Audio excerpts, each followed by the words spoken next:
What is going on, everyone? Thank you for tuning in tonight. Hope you guys like that countdown. We're going to do a quick live. We say it's going to be quick, 90 minutes like Kicker. No, I'm just kidding. We're going to have some fun. If you guys got any questions, drop them down below.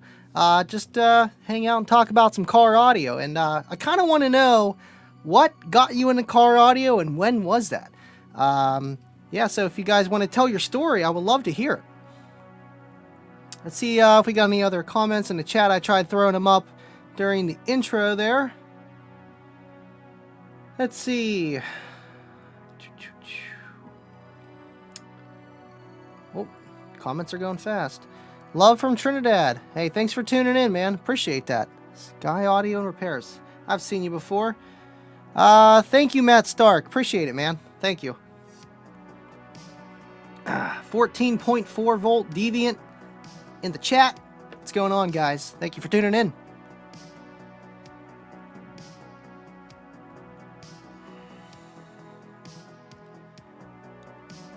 What got me into criticism? But yeah, how I got into car audio, pretty much, it started with home audio stuff. I'm sure a lot of you guys started off with home audio because, you don't get a car until you're about 16 or 18 or whenever you can afford one and stuff like that. So obviously you mess with it with that. But yeah, car audio, what really got me into it was, running a bunch of home audio equipment together in the house. And then it's like, well, I want to take that with me when I'm driving. My Ford Escort, the stock stereo was not good. It was the one with the digital display. You could put your bass up and your treble up. And that was about it. Tape adapter, didn't have that, but I had a tape player in there at the time. So you know how that all goes. But yeah, what really got me into it was wanting to have a louder system in my car. I started off with a 10-inch Lightning Audio, and it was pretty nice. I had 6x9s in the back in their own separate boxes. Those were just powered off the door speakers in the back, tapped in there. Nothing crazy, but I wanted more. And I don't know, it's crazy because I always kind of liked, racing and having fast cars and stuff, not just bass. And I really leaned more towards the car audio because at the time I thought it was a lot cheaper, but boy did I find out fast. Well, we got a super chat here already. Thank you, David. David is my first Patreon, man. I appreciate you, man. And just thank you for tuning in. Heck yeah. Let's see. Thomas Marshall. I was into car audio since around 1980 when I was a kid. That is awesome. That is awesome. So you've been into car audio 40 years. That's insane. So you've seen it from the beginning to the end. That's nuts, because car audio wasn't really that big then, It really wasn't. Let's see. Scott. Got into car audio from my dad, of course. Hooked since kid holding D battery flashlight. Oh, I bet you he was yelling at you, hey, give me that socket or give me that number 2 Phillips for that. I believe it, man. That's crazy. Let's see. 25 hertz to life. Listen to my neighbor's brother's system. 2 15s and 2 8 bass tubes. Heard, feel the bass. 3. That's a good one. I like 4, but that's a good one too. Got me hooked and got a home stereo system. I really do feel like that is the majority way of people, how they got into car audio, was home audio, obviously. But that's awesome, man. Usually it does take someone else's system to get you into it. I never heard anyone else's system, literally. I was always the boombox radio guy. My friends that I had, they didn't have stuff like I did with that at all. So, really didn't have anyone to compare off of. All right, we got lots of chats in here. Whew. Okay, D4L, thank you for the super chat. Appreciate it, buddy. 14.4 volt talk presents Living Loud with Andy. #legends. Absolutely, man. Appreciate you guys being behind me and all of the car audio pages, the podcast. You guys are always there, so appreciate you. Let's see. Cornut. My 83 Ford Escort had 410s, then I upgraded to 215 Rockford Series 1s. Oh, that's awesome, man. That's awesome. I mean, the 215s were probably a lot louder, but I bet you those 410s definitely got down. El Fuego, another Patreon. Appreciate you, man. Intro to car audio, Fosgate demo, vehicle outside of Run DMC, Beastie Boys concert in '87. Now that's pretty cool. That is awesome. So they had a Rockford Fosgate demo vehicle outside of the concert. That's crazy. That's crazy. I wish they would do stuff like that today. Let's see. David is Andy Stan, a Standy. Oh goodness. Thomas Marshall. Got a lot of comments. I'm trying to get all your comments, guys, but keep them coming. At 14, I had my first 2 cars. First thing I did was install a Pioneer KP 500. That's awesome. I know I had my car before I had my permit for about a year. It was like given to me. It was my mom's old car. But I did it all up, and I pretty much had the stereo in there within a month, actually installed and everything after I had my permit. So Mom wasn't too happy about that, but it wasn't that loud then. That's cool though, man. I mean, you almost want it to be one of the first things that you do when you get a new car, or just, whenever you're starting out. You want some music in your car, because stock systems only take you so far. Let's see. Notorious RVH. I'm old. A friend had an 86 Suzuki Samurai with 2 M&M 18-inch Godfathers, run off a Soundstream M500, circa 87. That's pretty cool. Like I said, it's pretty cool whenever you see someone else's system and it's like, wow, I really want to have something like that in my car. So it definitely is an addictive thing, So you see it, you want it, and then you want more once you got it. That's Baseheads. Oh no, Hi-Fi Vega got into car audio for the girls. I mean, definitely a little bit. It just kind of happened to work that way. It's like you had the loud stereo, you're showing off for your friends, but they just happen to walk over too, so it kind of works out that way, right? Well, let me get this super chat first. I'll read more comments here. Thomas Marshall, thank you, buddy. First system was a Pioneer KP 500, like you were saying, but 2 Krakow power boosters, 1 for each Optimus 12 home woofer, and a Krakow 4 6.5s. I made the subwoofer enclosure out of Optimus speaker cabinets. See, I've never heard of that, but that's pretty cool. You were making your own enclosures then too. And that was your first system. That's really impressive, man. I like how you literally had an amp for, I think it's an amp for your mids and highs, but you know what I mean? You had aftermarket mids and highs. Like, that wasn't one of the first things I did. I just threw a sub in the back, and that made my day. At least you did it right. That's awesome, man. Let's see.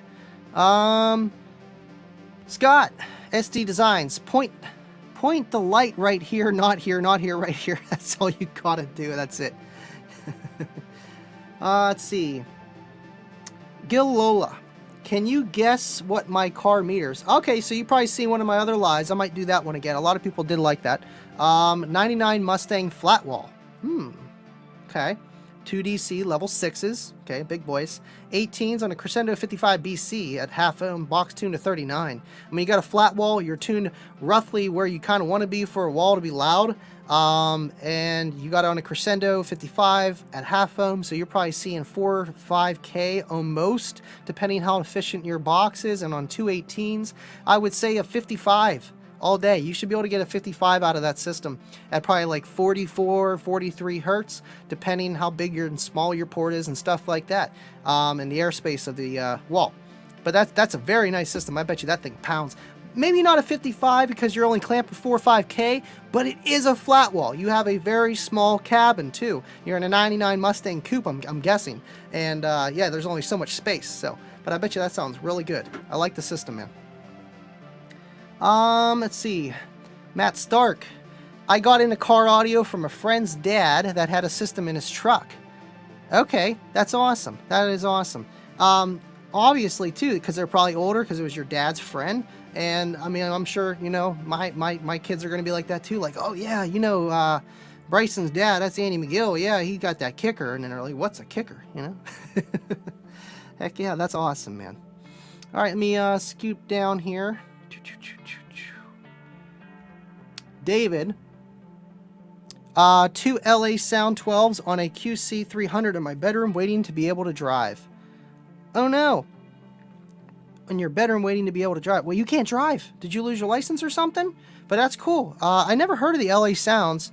I know you're into the old school stuff, so it's probably something I'm just not too familiar with. RVH, you guessed the 152.4. That's close. That's definitely reasonable. When I give my guesses, I go a little bit high. I don't like to hurt people's feelings. You know, I really don't. It's like, oh yeah, you barely got like a 48. You know? And it's like, what? Well, that was pretty close. Just kidding. Sometimes you get lucky. Sometimes you're not. You know, and every system is way different in the vehicle and how you design it. And there's so many variables. It's insane. David's not old enough to drive, I bet. Mustang does a 55. Oh, money. Mustang does a 55 kick, outlaw at 49 hertz. So the only thing I was wrong on was the frequency. But I was right on the money on the freaking DB. Come at me. That is awesome. Thank you for your comment. And nice system, man. I like that. LA Sound was pretty cool equipment. It was like the Sherwood. Sounded pretty good. Okay, I'll have to definitely look that up after I get off here. That's awesome. Deviant. I'm the opposing of Vega. I was 14 and was enjoying my girlfriend, and her brother was selling 2 Pile and Alpine sub. I bought it because, well, you know, got my car 2 years later. Okay. So, 2 Piles and an Alpine. What was it? An Alpine Type E, Type S, Type R. Piles are okay for the price. You gotta remember the price. You get what you pay for with pretty much anything in life. Usually if you're paying too much for something that doesn't do very well, then that's kind of like maybe your fault in a way, or it's just a company that's just trying to get some money out of you. And they know how to market well.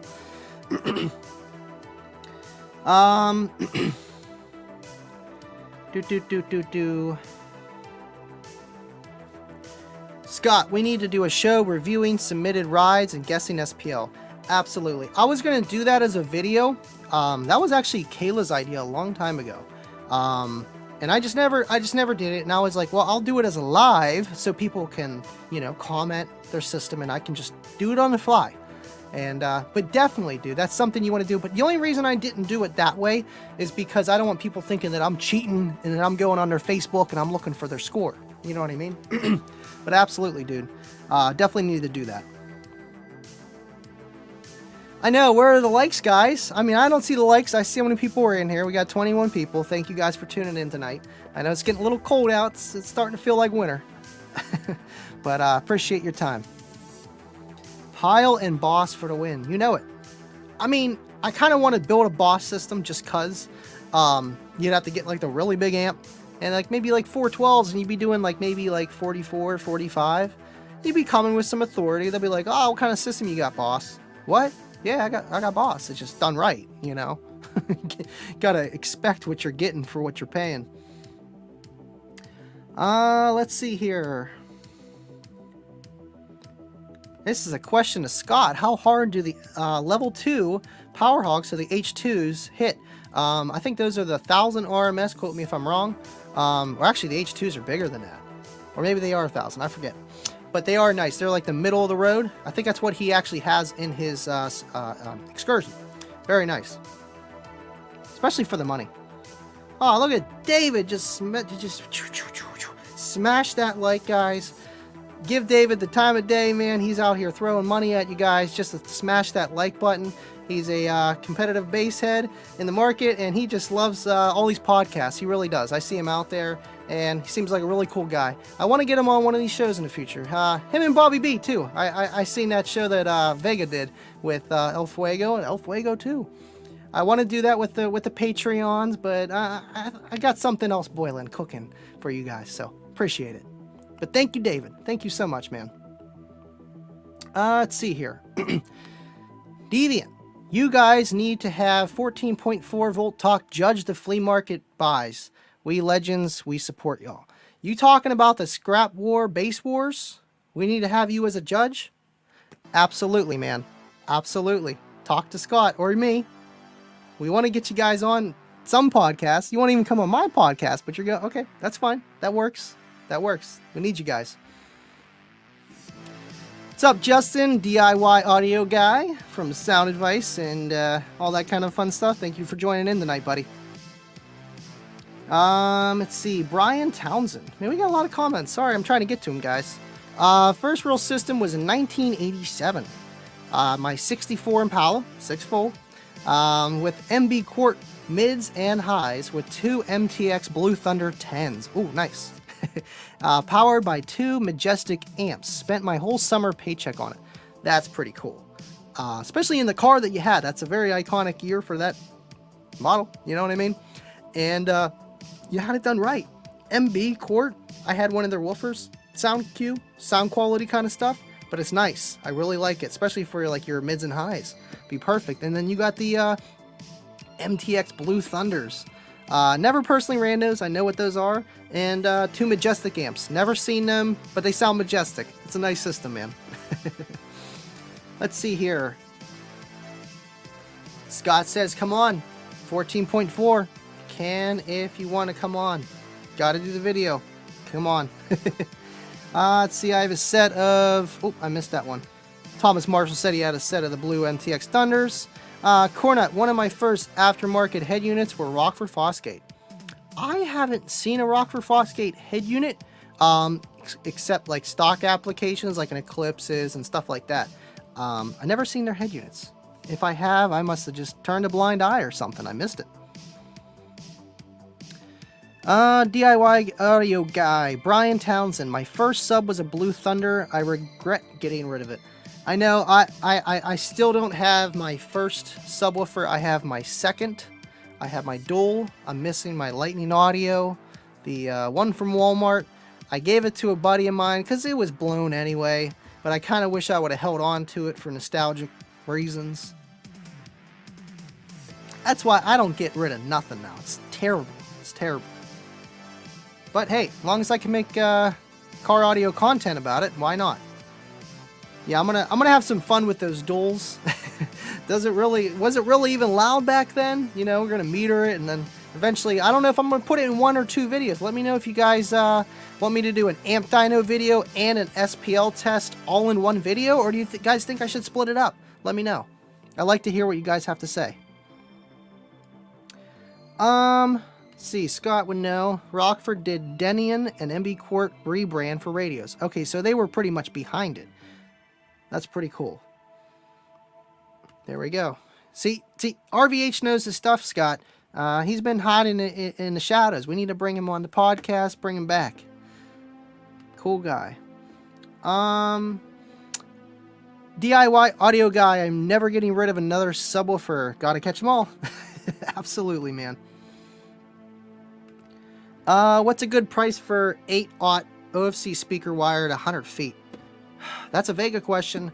But to guess it, it would probably be about, 8 gauge, 50 cents a foot. That'd be a good price. So that'd be what, $50? Which would be pretty fair. I would say $50 to $100 for 100 feet of 8 gauge. I feel like that would be a decent price to go with.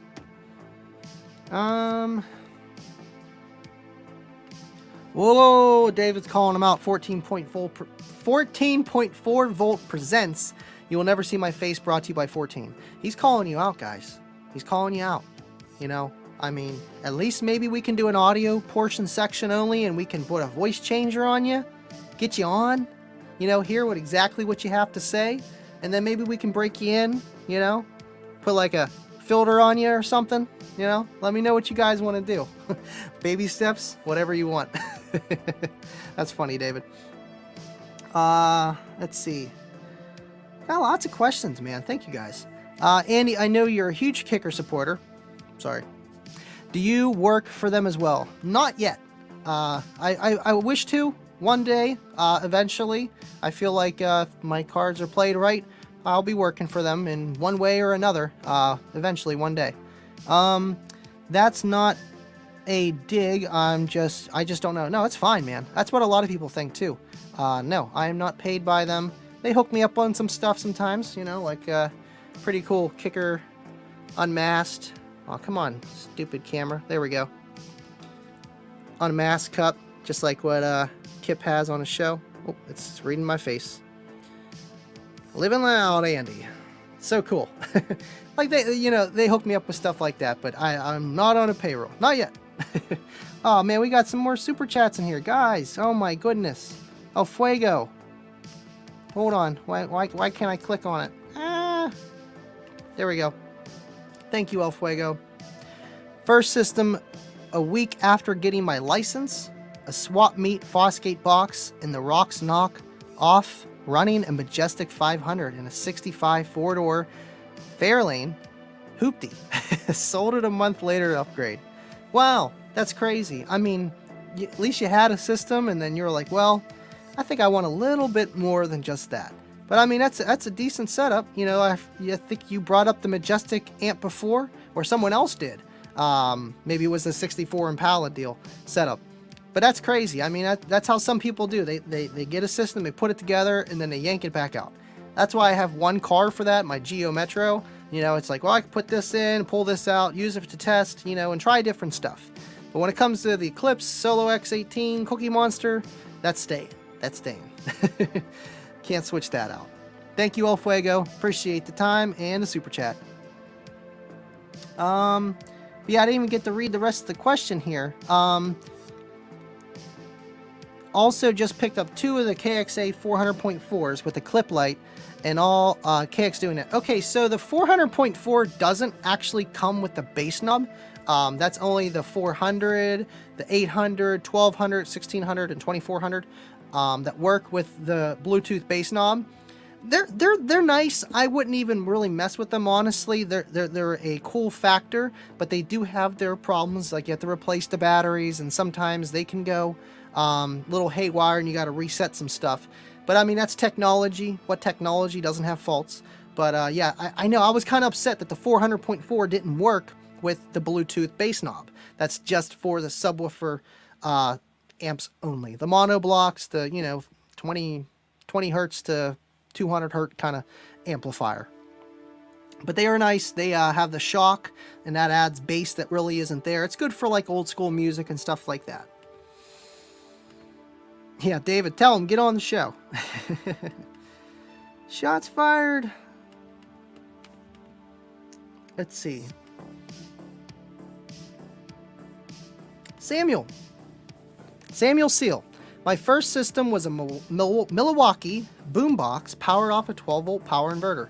Now, was that recently? Because I don't know how long Milwaukee's been around. But that's pretty cool. Dude, we all start somewhere. You know what I mean? I remember my first boombox. I forget the brand. I was really young, and I don't know where it went. I know I wound up having a Philips and Sony and all the other kind of stuff, but the first one, I'm not too sure. But it was a boombox, had a CD player. You know, that was pretty nice for back then, back in like 95, 96 type stuff. So, but yeah, we all been there, man. And it's like, that's like the first step of actually having louder music than your headphones is your boombox. Enough to light up your living room or bedroom or stuff like that. And then you get the bigger home shelf speakers and then the surround sounds. And then it's like, well, that would work a lot better in my car. Throw the 215s that are in like, shelf, not even floor speakers. You know what I mean? Like those, throw those in the back. We've been there. That's awesome, man. Let's see. Let me go to the new comments here.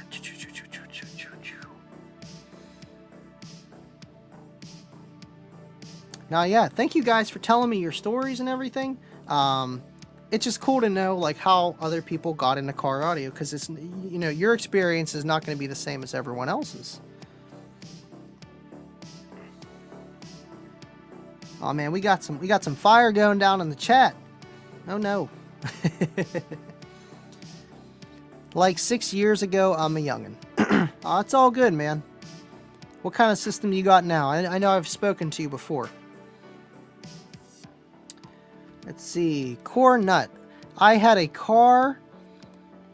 Before I had a car, I had two 15-inch Thump P-Series woofers in my room. They sucked. They were like $15 each, but I loved them. Yeah, I mean, $15, you can't beat that. It's probably a woofer that, moves like this much. but it's going to be enough bass for your room and stuff like that. Throw like 50 watts to it, man. It's going to be nice and loud.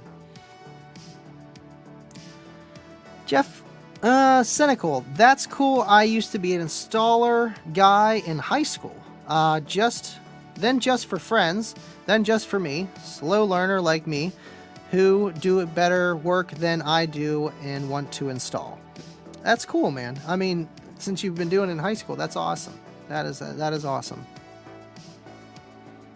I also cannot type yet. Let's see. Question from David and Andy. The QSC is a PA band amp. QSC. That sounds like a kicker speaker. Q series component, but it's not. Is a PA band amp. Okay, so like a guitar amp kind of like situation.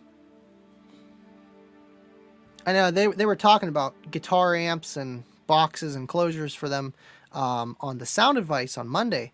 And I thought that was pretty cool because I always kind of wondered, as being younger, I would see them and I'm like, wow, that's just open. You can see the back of the speaker. And then I have one at home and it's this little dinky thing, but it's sealed.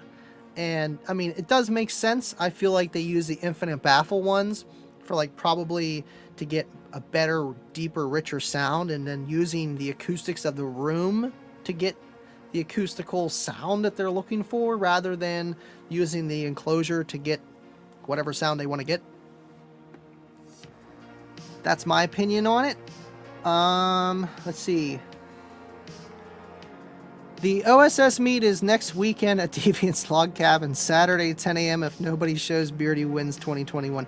They might be having that when they release the Kicker L7X. I've been telling you guys. I'm like, hey, you guys need to have like an L7X extravaganza, OSS meet, all in one. You know, how cool would that be to release the release date, L7X? You come down there, you want an L7X, boom. You know, here you go. Here's an L7X, and then have your old school SPL challenge meet or whatever, and have everybody there. I think that would be perfect, and it would be right around springtime as long as everything goes to plan. But don't take my word for it. Ask them, tell them to do it, and if enough people say it, they'll listen. Let's see here.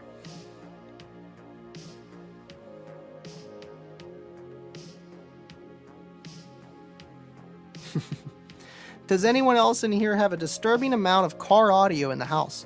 Hooked up at home, and others think you're nuts, but you just don't see it. People used to think I'm nuts until recently, because they're like, wow, he's been doing all this for all these years, and, well, at least he's making something of it, you know? Oh, I see why, you know? So I was always like the kid, or, you know, just person that was all into speakers, and, wow, you got enough of those things, you know? And it happens to all of us, man. If you're a car audio enthusiast, people are looking twice at you, and they're like, do you really need all that stuff? Yes, I do. Listen, I might use it. You don't know. Let's see. This is Solution. Just stopped by to say what's up. What's going on, man? Thank you for tuning in. We're going to try doing this every Friday. Unless something comes up, I'll let you guys know ahead of time. If not, you know, we'll always do this on Friday after the Rolling Thunder podcast.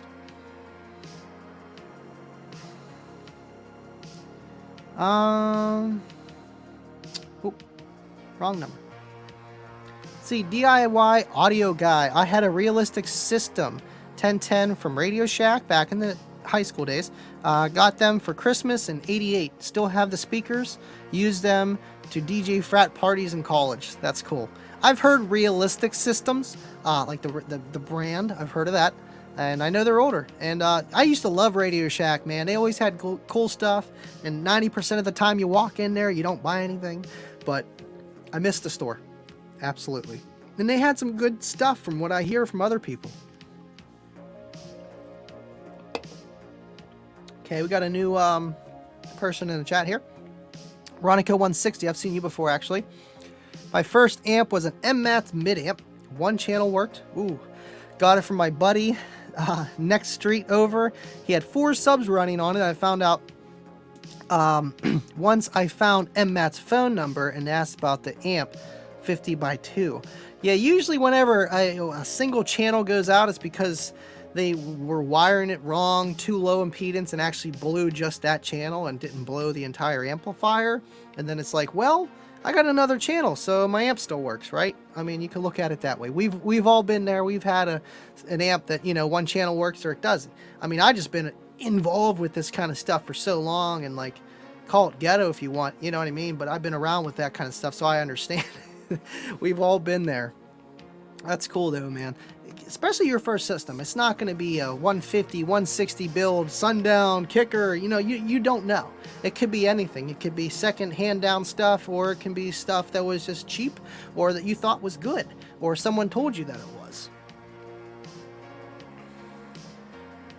Let's see here. Yeah, thank you guys for the comments. Keep them coming, man. Had a Radio Shack alarm. Woke me up fast. Absolutely.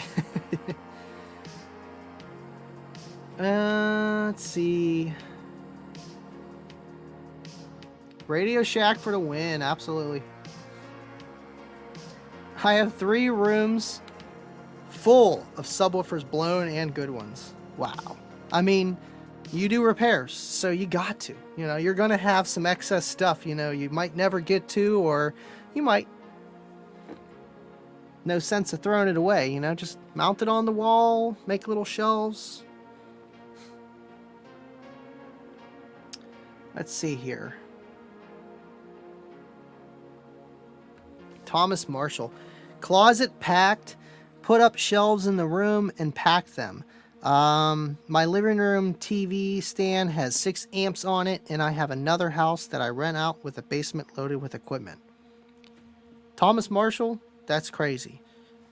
Like you literally rent out a place, and it's like, hey, by the way, there's going to be some subwoofers in the basement. Don't worry about them. Just leave them. They'll be okay. And I'm like, okay, sure.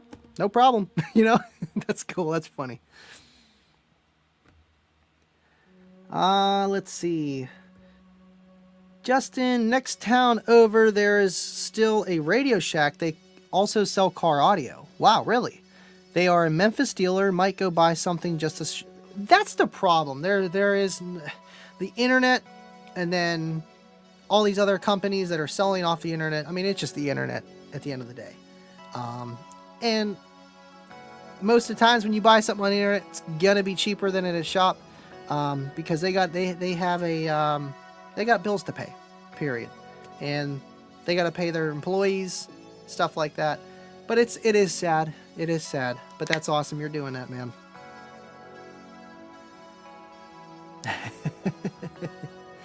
The basement's off limits. You know, whenever I moved in here, the attic was actually off limits, but there was nothing up there, but it was like not taken care of. So I understand why, but I just went in there anyway. I'm like, come on, man, I need an attic. That's dumb. Because we still rent, unfortunately. Only 4 thumbs up, so only 1 person gave a thumb up since we brought this up last. Come on, guys. It just helps the YouTube algorithm. It's all we care about, just so other people see this. And so YouTube knows that we're putting out good content, because we're a small niche. Believe it or not, car audio is a small niche. If you just talk about like home audio is probably a lot bigger than car audio, believe it or not, just because it's more widely known. You know, there's going to be more people that have stereos and surround sounds in their house than in their car that we do. So it definitely, it's a hard environment to make content, but for you guys, it's easy to do. But to bring other people in and for YouTube to push the videos and stuff like that, it takes a while. A lot of my videos, they start trending 4 or 5 months later because it takes so long to get to the people that actually like my kind of stuff, to get to them. Let's see here. Oh, come on, 25. You can't put that on the internet, man. Now that people are going to know. What are you doing? I had kept my local Radio Shack open until 2016 after I moved. Oh, wow. That's a long time. I know ours didn't last that long. Probably 2010, 2011.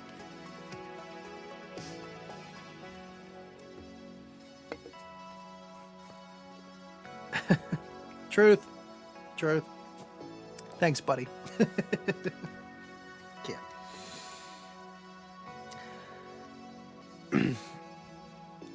I am pissed off at Andy, so I hit the thumbs down button twice. Come on, man. It's malarkey.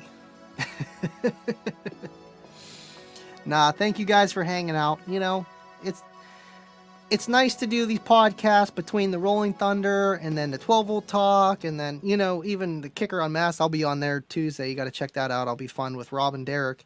But it's just cool that we get to do this stuff and experience it with other people that enjoy it. I mean, literally before social media and all this other kind of stuff, it was really hard for me to experience this without other than like my dad. My dad, he understands enough, as much as he's going to, but he's been there from day one, and so has my mom, but not as much with knowing how things work, just knowing that I did it and supporting, which is always nice to have. But other than that, you know what I mean? It was just, you had your friends, they knew you for the loud system, like, oh yeah, like, you weren't gonna get in my car and tell me to turn my music down, because you already knew, like, that wasn't happening.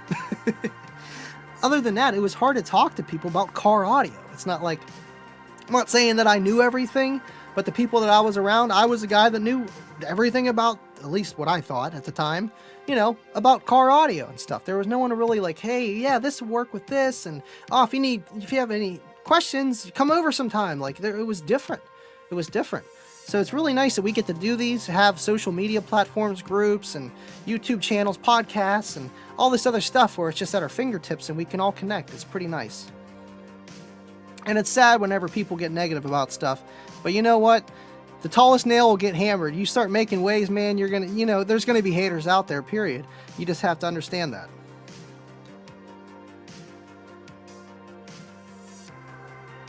No, you're good, DIY guy. I knew you were joking, buddy.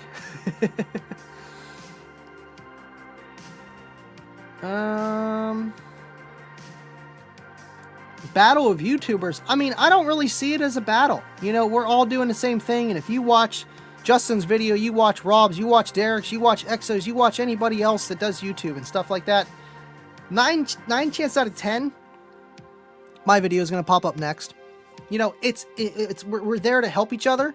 Now, obviously, don't copy each other's content like, oh, he just did this, and I'm going to do that. You know, don't be like that. But at the same time, you know, we're all in it for the same thing. At least I think so. Absolutely. And we all have our different niches. We all have our different strong points, because car audio is very generic, just saying car audio. I lean more to the SPL stuff. Heavy kicker. I can build a box for a kicker way better than another subwoofer like a Sundown or something else. You know what I mean? There's a lot of reasons for that, because I have a lot more experience with them and I know how they react. But I've been building boxes for other subs. It's not just kicker, but that's why I'm like, okay, that's not going to work. That works for a kicker, but not that. Okay. Note taken. So we all have our strong suits and what we're good at, what we're bad at. Here we go. We all know each other. We have a private Facebook group. Any competition we have is friendly competition.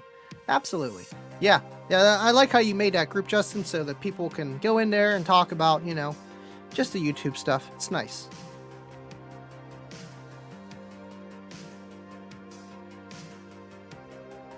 Keyboard Kings presented by Living Loud with Andy. David is just, he's like, pow, pow, and I just started shooting. Chow, chow, chow.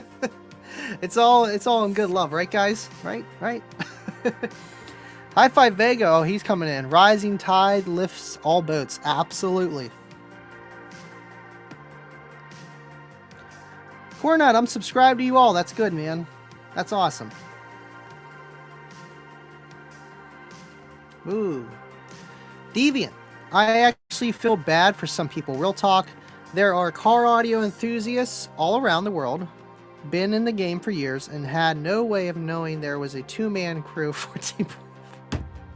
You got me. You got me. Come on, man. I can't.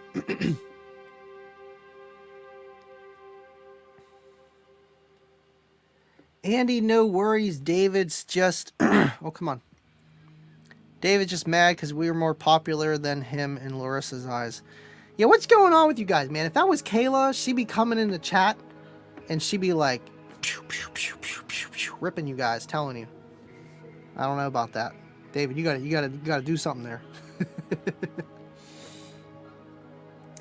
Nailed it. Samuel C. Get El Fuego first. Andy, will you be getting a new amp when the KX replacements are sold? Yes. Yes. I know about that amp already. It's beautiful. That's all I can say. Can't say if it does more power or less. I can't say anything. Because neither is Kip or any of the guys. But I love my KX 2400. It's very nice. And with whatever they come out, obviously I'm going to try to run the new equipment. Not like there's anything wrong with my KX 2400, but just testing purposes. That's all. I'm surprised he let the cat out of the bag about that. Samuel, hey, do you guys think I could use the Key 200.4 as a standalone DSP by going high-level input to a CXA? Absolutely. The CXA 360.4. You don't have to really worry about the gain, whatever. You just match it to how it's supposed to be with the pre-out voltage. Since you're going to be using the Key 200.4 as your DSP, it'll send an AC current up to, I'm not too sure how many volts it will do, but the CXA 360.4 can take up to 40 volts of pre-out. So you can put that in the low-level RCA spot, and it'll take it like a high voltage level input, and you would be set. That's what a lot of people do. Absolutely, man. Absolutely. And you'll get a nice flat curve, or wherever you want to, however you want to tune your system and stuff like that, and you'll really get the most advantages of your system. I actually want to do that with mine. Run the KX 500.1 for just the sub channel, but then have an amp, that going to an amp, like how you're going to do. And then a 200.4 for the mids and highs. Absolutely. Speaking of Hi-Fi Vega, y'all need to order your Big 3 kits. I hope to get mine installed sometime in the next few months. Absolutely. I seen Vega just came out with welding wire Big 3 kits for $60. That's a deal. The price keeps going down, Vega. Man, I might have to bite on one of those. I need to get a Big 3 kit for Kayla's car, just because I want to show support, and I like how you do them. They're nice and clean. Saves me some time, and I know what I'm doing, but it saves me time, and time is money. Trolling Andy's show is our favorite pastime. Hey, you guys been here from the beginning, so it's allowed. Your YouTube girlfriend. Yeah, if I said that, I would be sleeping in the garage. No, she's my fiance and wife to be eventually, and she's awesome, man. She's my ride or die. Stirring the pot, Andy, just a little bit. Key isn't a DSP. Yes, it is a DSP. It has a DSP built into it. Just it's an automatic DSP, where it's not like you can adjust all your little things of how you want it to sound, but you can make it sound, give you a nice flat signal, so then whenever you're playing your system, you're going to get the most flat signal, which is what you want out of your system. And then you mess with your amplifier and stuff like that. Or you can even tweak it at your head unit, if that's what you're running, and then redo the DSP again to try to get it flat from that. If you want to, give a little bit of boost, a little bit of drop, stuff like that. There's a lot more into it, but yeah, you could definitely use it as a DSP. I believe, like 99% sure, you can use that as a DSP. I know they used Q series amplifiers as a DSP for the Kicker Cube. So why couldn't you use a Kicker Key? Same thing.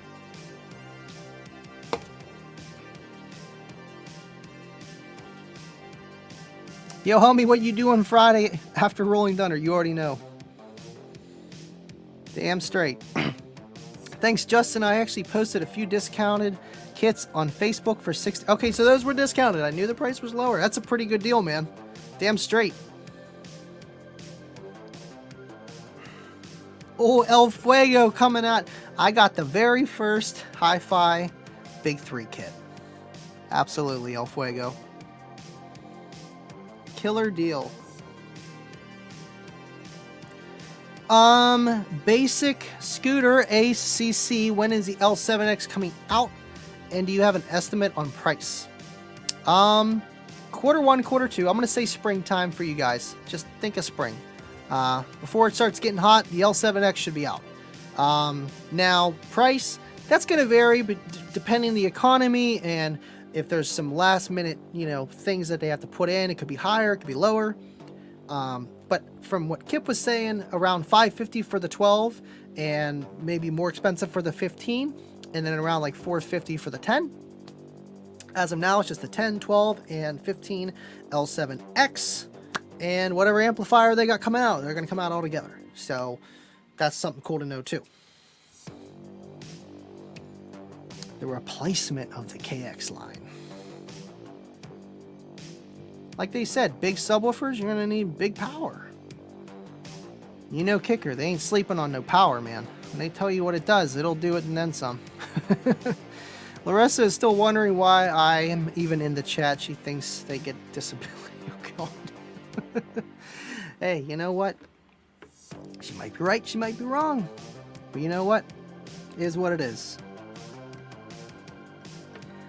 Be sure to turn off all crossovers if you do it that way, but I think you should... Yeah, I mean, obviously you can use a real DSP, like a one that you can set. But then that comes down to you knowing how to tune a DSP. What's nice about the kicker key stuff, you don't have to know how to do it. You just play some pink noise and all the other kind of stuff, shut your door, let it go for 5 minutes, you are tuned. Close, but not perfect. We're not going to say it's perfect. Not bad price for the kicker sub. Not at all, man. 2,000 RMS sub. Look at Sundown. How much do those cost? Andy's Friday show is 14.4 volt talk unmasked. Absolutely. And I really love these cups they gave me and Rob. I'm sure David or Derek got one too. These things are just awesome. I mean, the name's cool, but look at that, unmasked. Just like Kip. I'm not going to use it yet until the unmasked show because I feel like, it's got to wait at least for the first time I use it. For the unmasked show, put some twisted tea in there and we'll have a ball. I mean, water. El Fuego, I have a Comp Q15. Any recommendation on square inches of port area per cubic foot of the box? It depends on the box volume, obviously, and the power being applied. I remember you asking about this before. I think the Comp Q15 is 3 to 6 cubes, but it might be a little bit less than the L715. Because the L715 is square, more cone area is going to want bigger box. Check out the Kicker U app. It'll give you an idea. To actually, how much airspace they recommend, depending the power that you have. So, Comp Q15. Oh, man, my voice cracking. Dual 2. We'll say it's Dual 2. Ported. Then we can just go to cut sheet. So for the minimum they recommend is 3.6 cubes, so probably like 3 cubes before the port.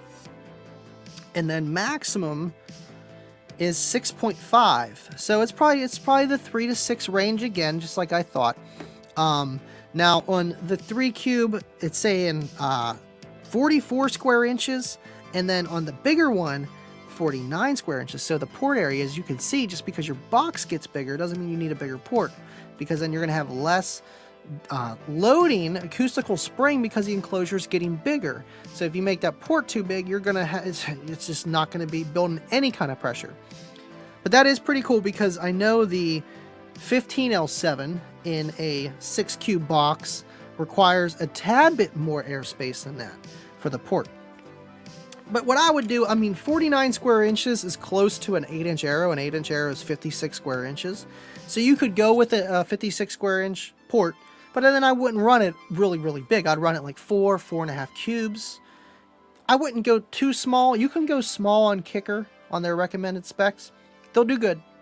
But if you want a lot of power and you want a lot of sound and be able to dip down low and not be, having to put 10,000 watts to it, I would go a little bit on the bigger side, but not the big, way too big side. because then you can get really loud, but you're going to be playing really low.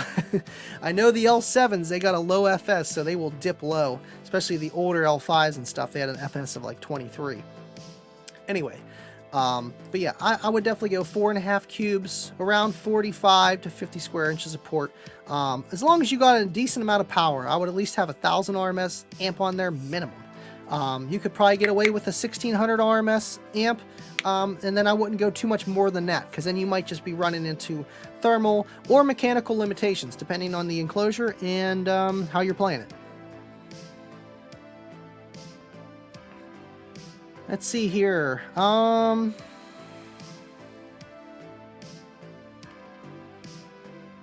They're doing it with YouTube Car Mafia, like from like Idaho or something. Joining up one YouTube phenomenon. They're calling it Indiana YouTube Mafia. Missed the conversation on that one. Notorious RVH. I got to measure alt and battery and order a custom Vega Big 3 kit. Awesome. Let's see. Yeah, I would like to come on Side Jag. Usually when you guys do that, that's on Thursdays. I'm working because I can't work Tuesday or Friday, so we work Monday, Wednesday, Thursday. But let me know, and then I'll try to work or see if my schedule, I can fit it in. Because I know we're not working Monday this week, so I might be able to do something else that I wouldn't have been able to do.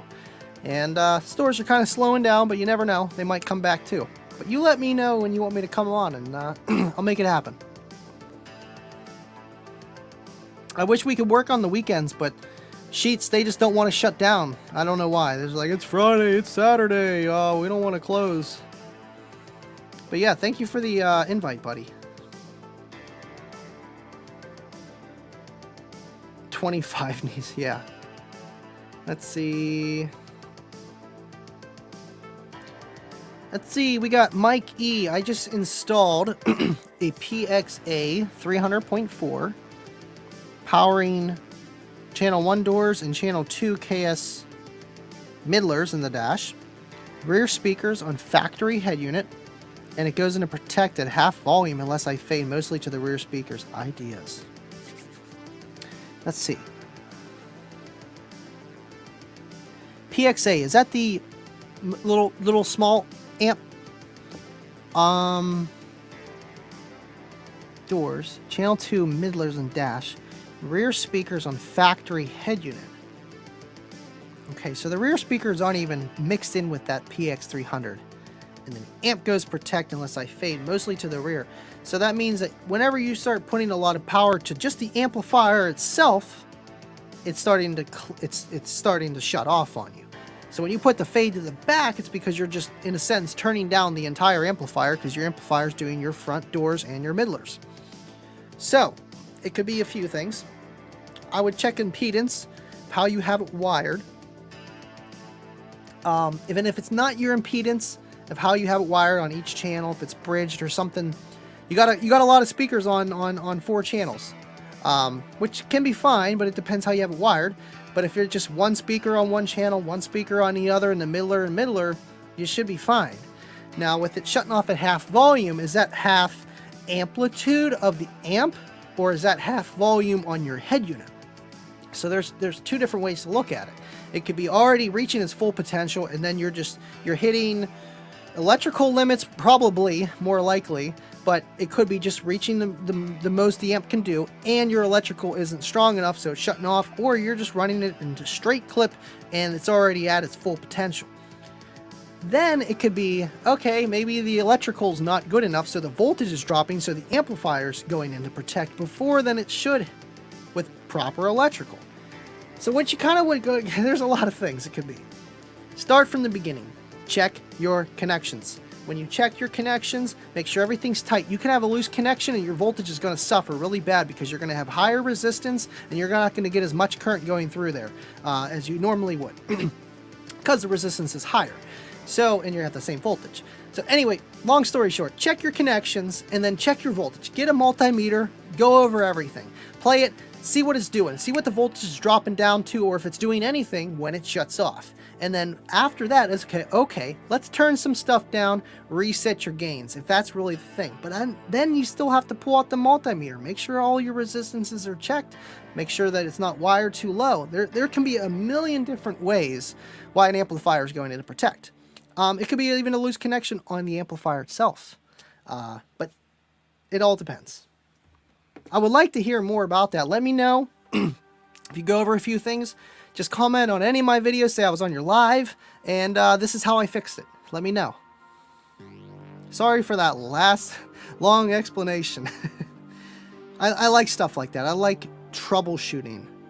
I really like troubleshooting.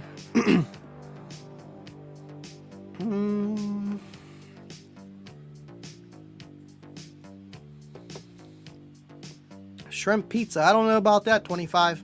I don't know about that.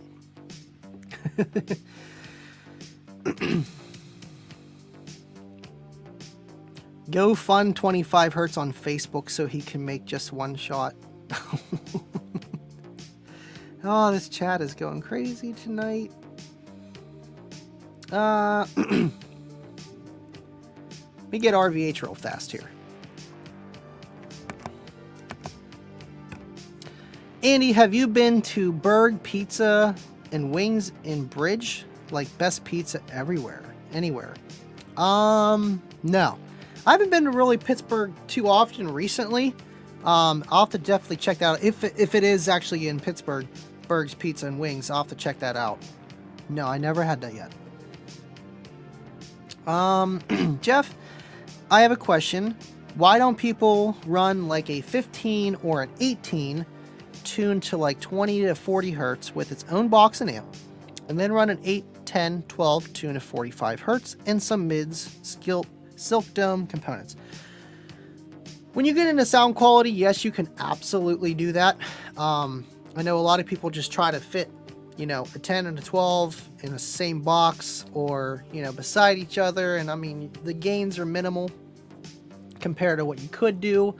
Then you can run into how the speaker reacts at each frequency, the tonality of the speaker itself in its enclosure, and then is that enclosure really close to how that subwoofer reacts in that enclosure, even though it's a different size or it's the same size. There's so many variables. So whenever you get down to running a 15 and then 8s and 10s, you really have to have your crossover set so that your 18 does this, and then your 10 and your 12 or whatever other sub you have pick up where that starts to fall off. And then you run into phase and just wavelength issues and cabin resonance of the vehicle that really dictate how the system's going to play. So absolutely, you can do that, but the best thing to do is really to get that low end out of your back and then have your front stage do the rest to fill in. You can definitely do it, but it's definitely harder. And then you run into the problem where you just need more loud to pick up in other areas, and then it's hard to make it sound good. But that's just getting real technical. But good question, good question. I've done it. You know, the system that I got my Solo X for when I traded, that I didn't know that I was trading forever, it was two 10-inch Type R's in a ported box and a Kicker L7 in a sealed box. It sounded pretty good. But let me tell you, all the times, pulling over to the side of the road, tuning it, crossover, gain, bass knob, you know, back and forth. Sounds good for this song, but it sounds like crap on this one. You know what I mean? So there's that too, because you're going to have some bigger peaks and valleys between it. So it really all depends, but it's, I don't want to bark up that tree no more. I can get some really nice front stage by just having the right kind of setup and have the right kind of box and play within moderation, and you can really get that front stage, and it makes it sound like the bass is coming from your door speakers, and it's not. It's coming from the back. But that's all with wavelengths and time and frequency, quarter wave, all that fun stuff. Yeah, see, this SQ guy here. Mixing up drivers is a bad idea for SQ. In a perfect SQ system, you'd only have 2 drivers, left and right, full range. Absolutely. 20 to 20. Please talk on subwoofer sensitivity. Why is it important? Not, some people have it twisted. I mean, it's a good thing to go off when you're buying a subwoofer. You look at your power handling, and then you look at your sensitivity. Subwoofer that's going to have a lot of power handling technically, most of the time, is not going to have as good sensitivity as a driver that has less power handling, because you're just going to have more moving mass. And it's not efficiency as in how many watts, but it's efficiency as, you know, like how they measured 1 watt, 3 meters, or 1 meter away, 3 feet. But it'll give you a clear indication, or a close indication, of how a driver is going to react on, per se, let's say 100 watts. If you throw an Alpine Type R, it's 83, 84 dBs on 100 watts, and then you throw a kicker comp that's 89 or 88 dBs on 100 watts, the kicker's going to be louder because it's already close to the RMS threshold. So you have to go off of the RMS ratings and believe them if they are what they are that they say. So then you're already reaching that mechanical limit of that subwoofer. It's going to be really performing really good. But then the Alpine Type R on 100 watts on a 750 RMS sub, where it needs more mechanical dampening and suspension to keep it straight when it has more power being applied, and it has a stronger, stiffer cone, so when it's making the pressure, it's not going to break in 2 pieces. And same thing with the surround. So it's going to be a lot harder to move it at 100 watts than, per se, 400 watts, 500 watts. Now, if you put them watt for watt and put them on a meter, yeah, the kicker is going to be louder, but then you put 400 watts on a kicker, and the score is going to diminish of the gains, and then the Alpine Type R is going to catch up. And then it comes down to, okay, is it better to get a 750 RMS sub than this one if I'm going to run a 500 RMS amp? It really all depends of your end goal. So there's that. Whew. Let's see.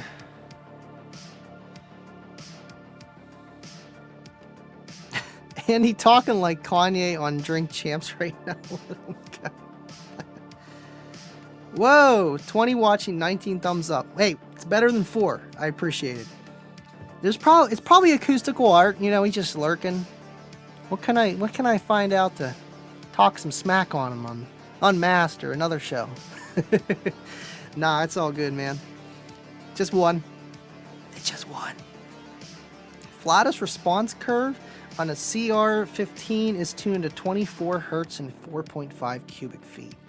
Absolutely. That would be nice. Now that would be a sealed box, correct? Because the FS on the CVRs, they're pretty low. So then if you get the tuning of the enclosure within like F3 or within the resonant frequency of the FS of the driver of the sealed enclosure, then you get a nice flat response. Am I right? I'm not too sure. You would laugh if you knew what my password was. Just hit the thumb. Come on, man. Art went at you on Tuesday again? Yeah, of course. Don't need to get into the specifics. Just random, and I just didn't say anything. Jeff, I asked a question because I'm getting ready to put something in my old beater, and it happens to have 8-inch subs crammed under the front seat. So I guess I was wondering, shallow 8-inch. I mean, shallow subs aren't going to be very efficient either, because they're designed in a way to be in a very small enclosure. So take those sensitivity ratings with a grain of salt. They're not going to be great. Like this 8-inch Comp RT sensitivity is like 83. That's terrible. But at the end of the day, it takes 300 RMS. That's a lot of power for that small speaker. So it's going to need it though, but it'll do fine. And usually when you run a smaller enclosure, you're going to need the power, period. You're going to need the power because you're going to have a lot of mechanical suspension, air pressure that just needs to be rarefied. And it's going to take more force from the electronic side of the coil, the magnet, pushing it to push the cone to make more sound. It's just physics, man. It's just physics. Got him. I'm not that easy. Come on, you know you need a capital letter, an initial. Come on, numbers. Like, it ain't that simple. But you would laugh.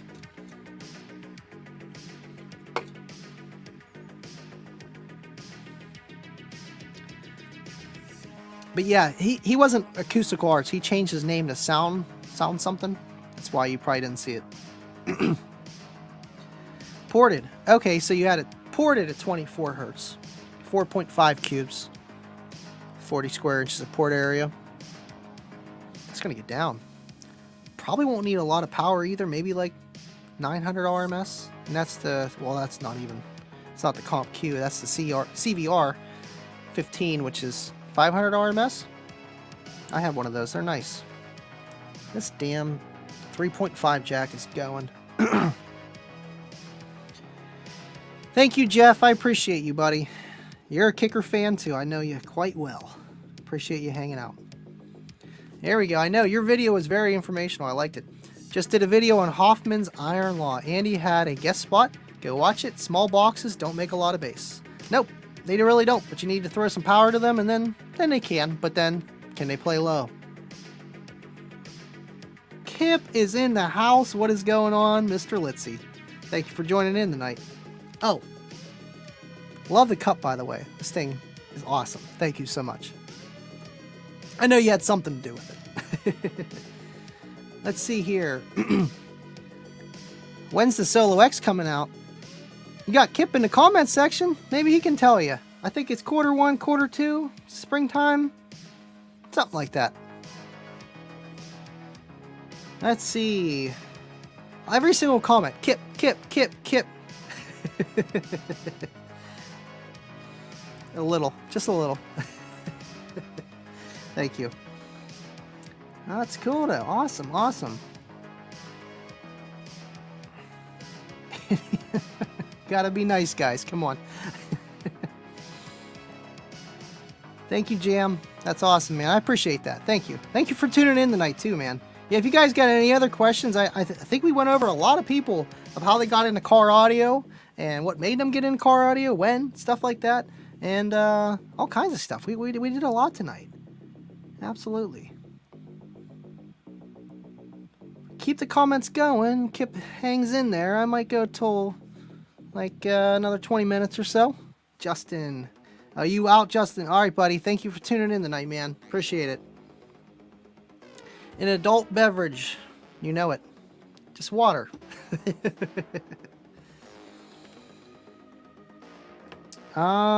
Whoop. Comments are going up. Kip, 2 Solo X for how much SPL if fed 2K each? I mean, if you're giving it the RMS, you're giving it the beans, full tilt boogie. What size? 12, 15s?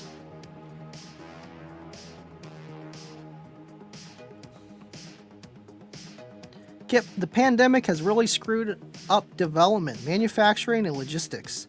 No one wants it or as bad as we do. Absolutely. I know that they're trying their best, man. They're trying their best. Yeah, it depends on the box, too. Absolutely. And your goals of the system. And, I mean, if you're putting 2,000, what, RMS, or are you clamping 2,000 to each one of those? Stuff like that, but it's vague. It's vague, but, I mean, let's just say 212 Solo X L7Xs, man. I mean, you're probably going to be doing, like, 49s. Easily, and it's going to be at a nice frequency, too. And then, obviously, you can get more or less depending what kind of enclosure you put it in, what kind of vehicle you put it in, and the orientation. There's so many factors with this stuff. 25 in the corner of his room. Yeah, you can get some nice boundary loading in the corner, you know what I mean? That's why you put your subwoofer for your surround sound in the corner to get the most boom.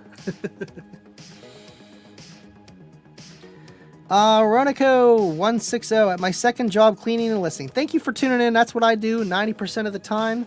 I'll be listening to podcasts, cleaning the ceiling tiles.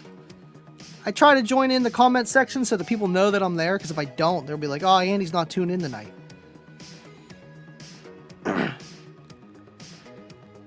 Feels way later than 10 right now. Yeah, it's almost 11. It's almost 11. Let's see. Cornut.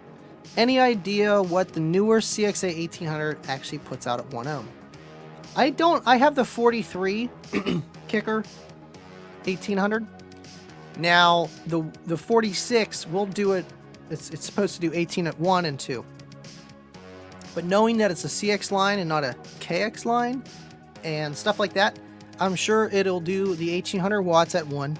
It'll do the 1800 watts at 2. Maybe a little bit more. 1900 watts. It might be it might do 2000 certified at 1 ohm, or maybe uncertified, you know, up to like 5% or so clipping or something like that. But you're not going to get that much more out of it. The amp's only so big, and it's I don't know if they built up the power supply better in that one, because it still does the 900 RMS at 4 ohms, the same. So, I mean, I want to test them. I have the 43 I'm going to test. I just had to beef up my power supply. My 2 L7s, they took 4,000 together, so each one together should be able to take half of that 2,000. Enough to do it on a dyno. I just got to keep my voltage up. So I threw my JY lithium on there to help out with that. I really do want to test it. It's sitting over there, but that's the 43, not the 46. But it'll give you an idea. Speaking of adult beverages, I hate how it doesn't put that on there, but I know what you're saying, Kip. Absolutely. Oh, look at Kip dropping the super chat.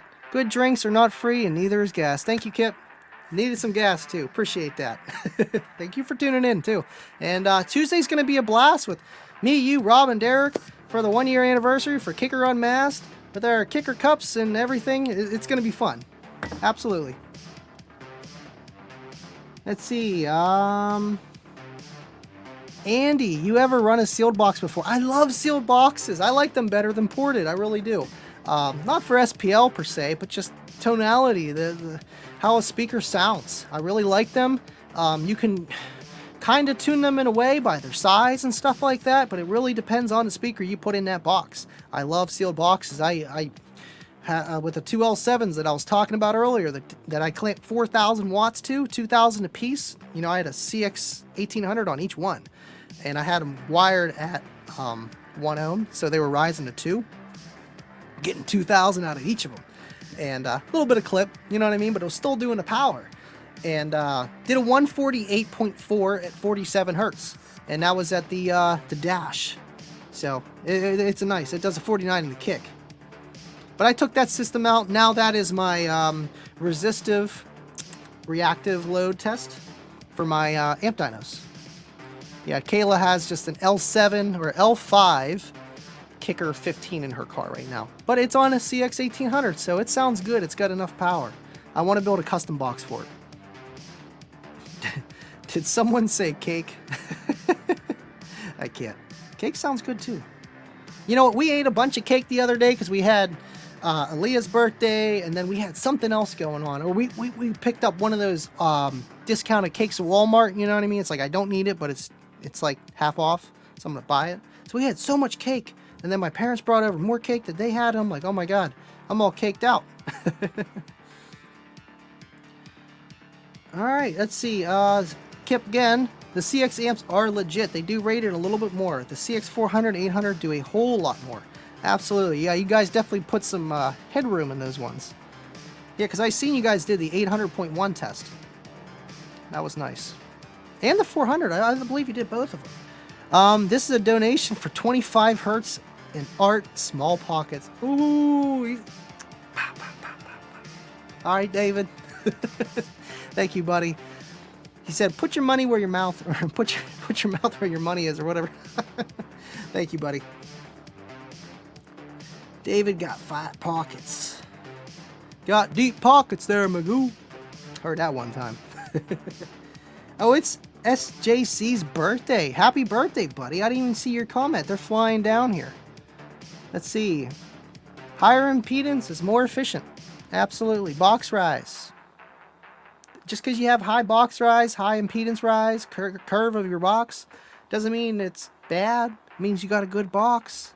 It means it's doing something. It's making an acoustical spring inside, and the driver likes it at whatever frequency.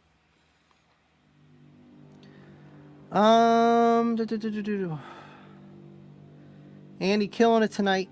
Thanks, buddy. I'm trying, man. I'm trying. I know I felt bad that we didn't go live last week. My camera, this one right here, was just acting up. I get about an hour and a half out of it, but now I have a fan on the back. I'm going to see if I can get more than an hour and a half without it glitching, and I'm like, You know, $900 camera, can't web stream with it. Awesome otherwise. But I'm trying. You know, it helps that I know a little bit about electronics and car audio with things getting hot. It's like, well, we need to get this air out of here. See if we can put a fan on the back. Let's see here.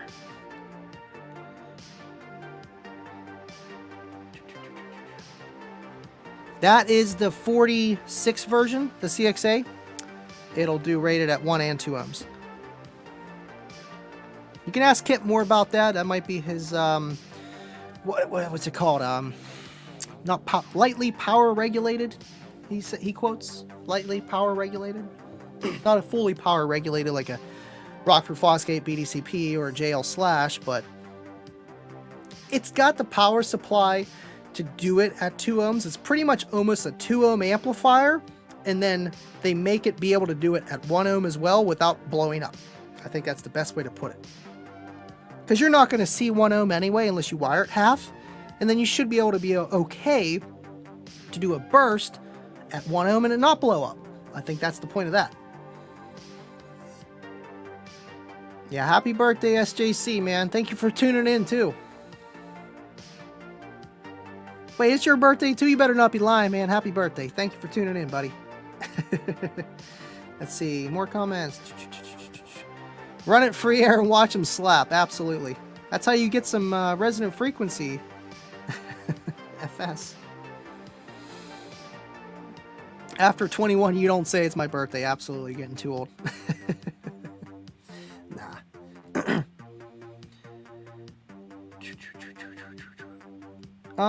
Let's see, Jeff, he's got a lot of questions tonight. I'm working on an old Sundown SAZ 3000D. Works great, except only can get audio input sound through the BR out. That's something with your preamp section. I'm not too sure now. I'm not an amp guru guy that knows how to fix amps, but it's definitely something wrong with your preamp section. If you're putting an input in your output section of the amplifier, and it's producing sound that way, but not in the in. Maybe you put too much pre-out voltage through it, and maybe you burnt one of the resistors in line, because I know I've hooked up systems and used the out RCA. Some amps work like that, some amps don't. Depending how they're wired, maybe with the internal ground inside of it, I don't know. I'm just spitballing.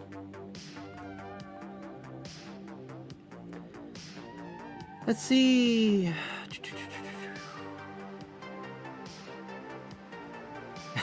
14.4, guys. You guys are funny.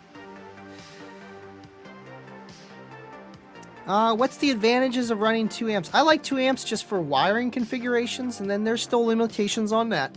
But it is nice that when you have 1 amp, you can, depending on the amps, you can strap them. These ones you can't. But you can strap amps. And that's the same thing as like bridging an amplifier. I like it for, okay, you know, I got these 2 subs and I got these 2 amps. I could have 1 amp and then half the power, you know, depending. And it's nice for like testing things, because it's like, well, I need to be at 2 ohms here, or I need to be at half ohm here with 2 subs each, vice versa. It just gives you more wiring configurations for testing. But then you just get more power out of it because you got 2 amps. And there's that.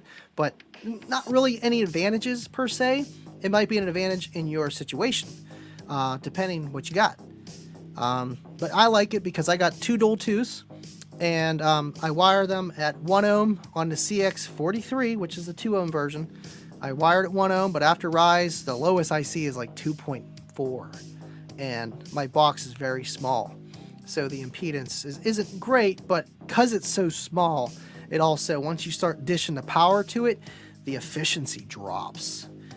Because it'll be like at 8 ohms, and then you put more power to it, same frequency, it just drops. But it works. So there's that.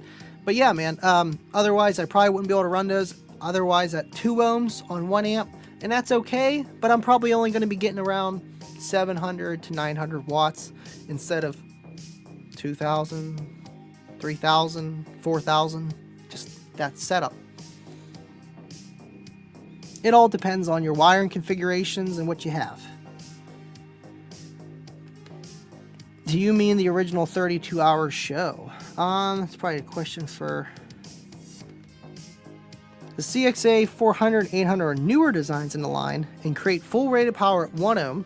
The CXA 1218 create full power at 2 ohms. Absolutely. And then plus or negative 10% at 1 ohm. And I thought that was like that with the KXA amps too, until I seen Derek's video and I'm like, that's more than 10%, Kip. What are you guys doing?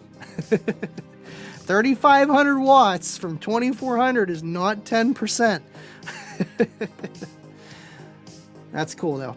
Spare no expense because you know what? You're getting quality and it's going to last. Might pay more than your Tear amps or your other full bridge designs, but got good stuff. Okay, here's the 32-hour question thing. Kip's about to run back the Kicker 22-hour first show and see that Deviant was there and never missed a single show. Yeah, I think it like the first 5-6 hour show, the actual unmasked revealing of the Solo X and the 9 other products. We have to state plus or negative 10% to cover the variables. Variables. Is that another word for winks?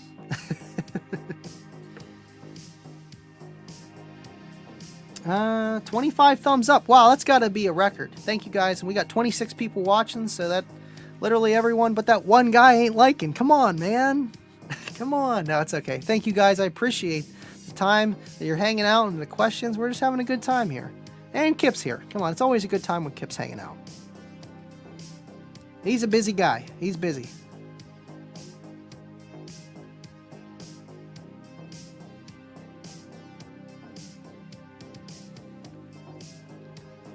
Michael Gray, nice. Didn't know that. Thanks. I think you were the one asking about the amp.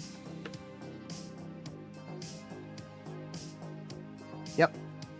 Absolutely. All right, David. Thank you so much for your time and being part of this and everything you do, man. And screw what those guys say. Thank you for joining tonight, man. I'll see you next time. And you're a big reason why I do this. You text me like, hey, you going live? Oh, yeah, I'm going live. Thank you, buddy. Good times. Absolutely. Come on, 25. Be nice now. Be nice. I see you.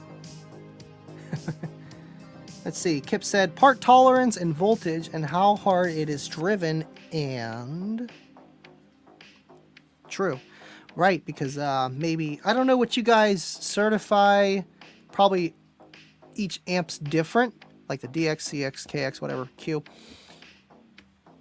But voltage, is it 14.4 for all of them? Or, because I know the KX it's got some power. So maybe that's why it says 35, or it does 3,500, but says 2,400, because then if your voltage isn't great, you're not going to be able to do 35 in one. Because you just don't have enough amperage to pull from. So maybe that is it. It's like a 12 volt rating or something like that.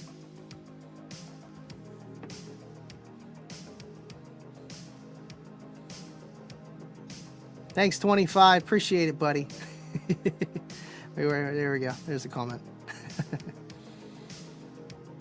Let's see. Thomas Marshall said, add ports to your rear deck. You can do that. Or... I mean, it's going to let the airflow come out more, but then it's almost like you're running into how to build a fourth order or some kind of bandpass. And then if you don't have that bandpass big enough, it's not going to make a difference, or just not as much as it could. That's why hatchbacks are just louder, because it's like a very wide open port. You know, it's not going to have any restrictions. But a trunk, it's going to have some restrictions. Plus, you have more angles for things to bounce off of and stuff like that. And then that's why a lot of people take out their rear deck, or they build a fourth order back there, and then that port on the top of their rear deck is their bandpass second chamber opening, and then you get some pretty good sound that way. But is it as loud as a trunk build that's just ported? I don't know. Depends on the build. Let's see. Kip said, Thomas, the first amp in the chain will get the benefit of the higher balanced voltage from speaker leads. If the pass-through to your next amp is short, you'll be fine. I missed a question.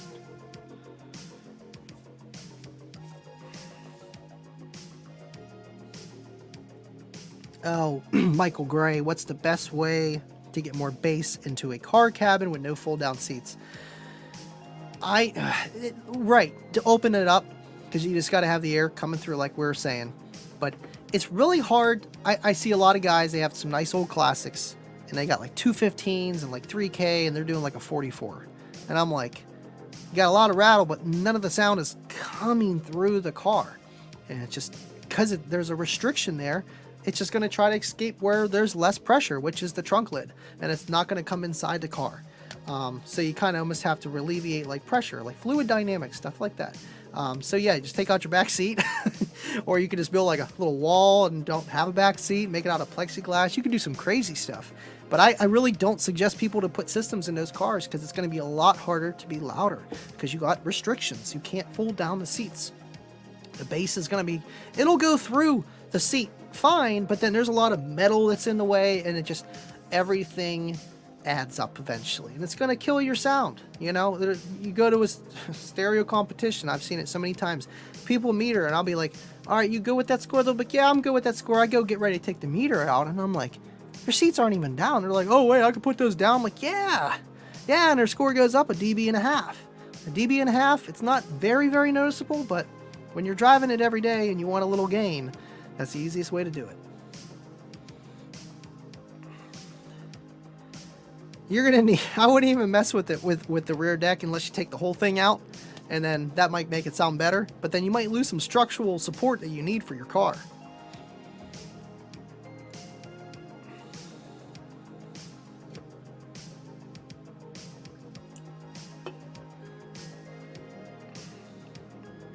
Yeah, he did.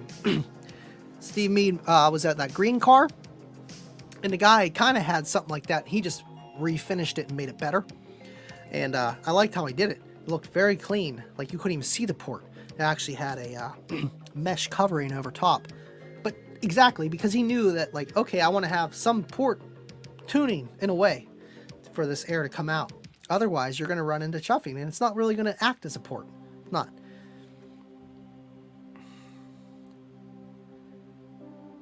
Let's see, Kip. Tech Fanatic, it's all about parts. There is a chip that every Class D amplifier uses.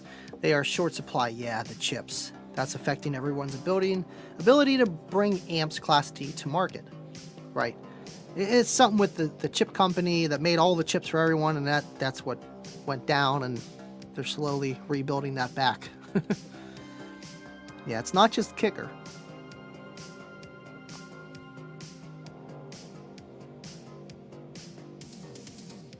Sorry, just reading the comments here. Alright, cool. Larry. What's up, Larry? Planning a small system for a first gen RX-7. Okay, so that's like 80 something, 84, 86, something like that. Looking at your orientation video, if I face the sub toward the rear of the hatch, how far away they should be. General rule of thumb I've always heard people say is like half the distance of your port opening, or half the distance from the length of the driver, like the distance of the driver. So like you got a 12, leave it 6 inches away, something like that. But you'll get a feel. I mean, at least whenever I got in the car audio, I was messing with that. One of the first things I was doing. And if you'd have it all the way to the back, closest to you, it wouldn't be as punchy, and it'd be like certain frequencies, certain bass drums would sound a little bit more warm, or, you know, it was just cancellation or something. And then when you'd pull it back closer to the trunk, you would get a little bit better kick on some, and it would just be kind of louder. And then if you put it really close, where it's super close to the trunk and there's no space, you actually lose a little bit of that kick. So there is a sweet spot, obviously. And then you can even angle them and make it louder for one side of the vehicle or the other, depending on, you know, what kind of box you have. If your sub's firing towards you, the port's firing towards you, port's firing towards you, and the sub's firing up.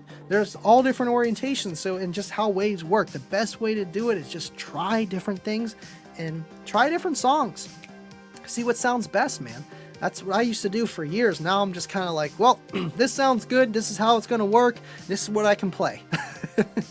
No more pulling over the side of the road as much, tweaking my stuff. Good question. Absolutely. Man, we've been here an hour and a half. My camera isn't glitching, so the fan blowing on it is helping.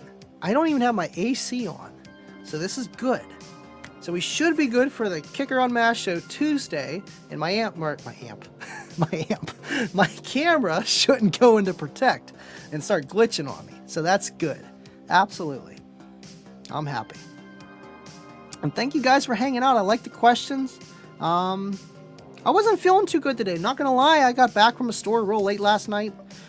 Like 2:30, 3 o'clock. Didn't get to bed till about 4. Fall asleep at 5. Woke up at 11 with Bryson banging on my head. You know, I'm like, I just did not feel like going live today. And I'm like, man, I need to take a nap or something. Took a nap. I felt a little better. Went outside, got some fresh air. That's when I started feeling a little bit better.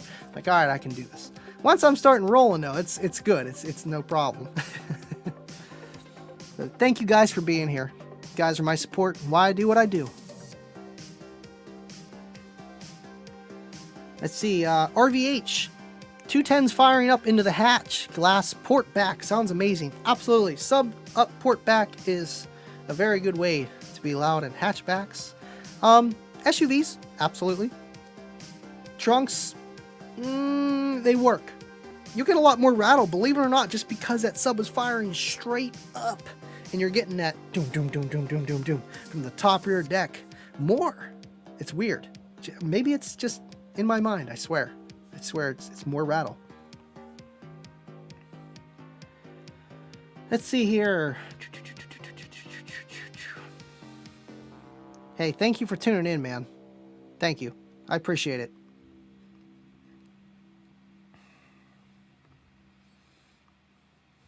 Kids these days. Come on, man. Let's see, is my music still good for a little bit here? Let me check real fast. Oh yeah, we got another 20 minutes on this track. Easy. Random 4400. What's going on, man? Thanks for tuning in again.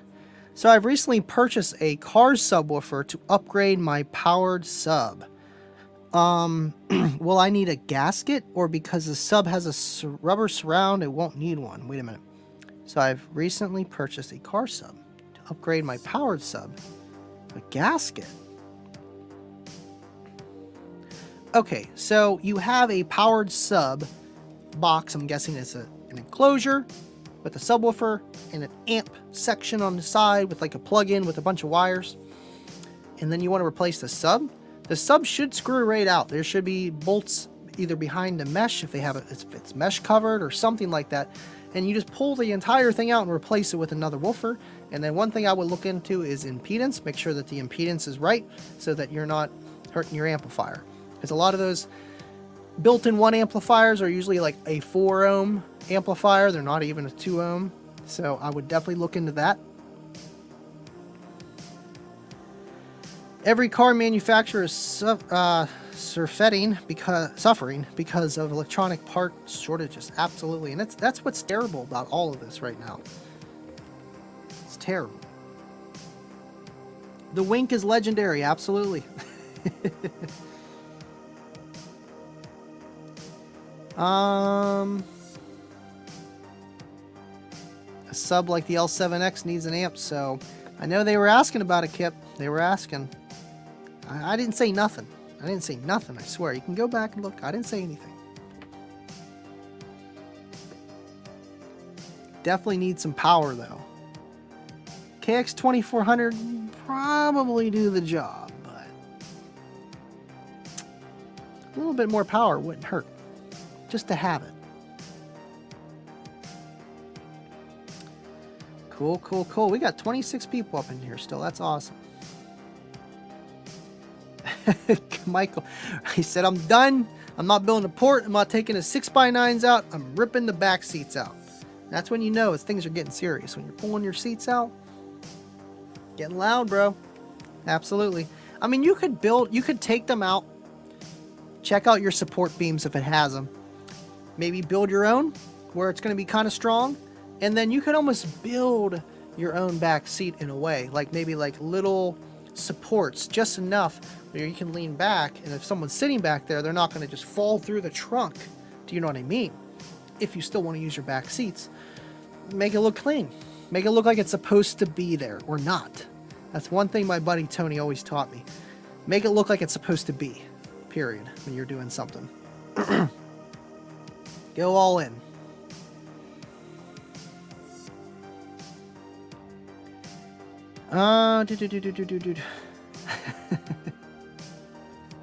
Sorry, Kip.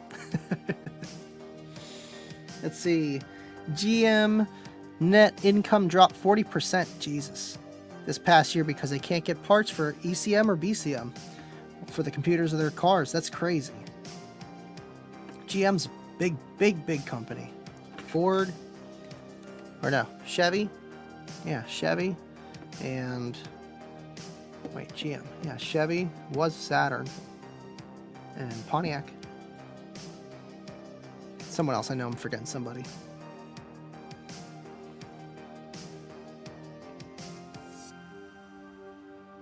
Andy told us all about the new amps. Can't wait. Yeah, with their Bluetooth RCAs, man. I mean, 4-door coupe. That's what you need.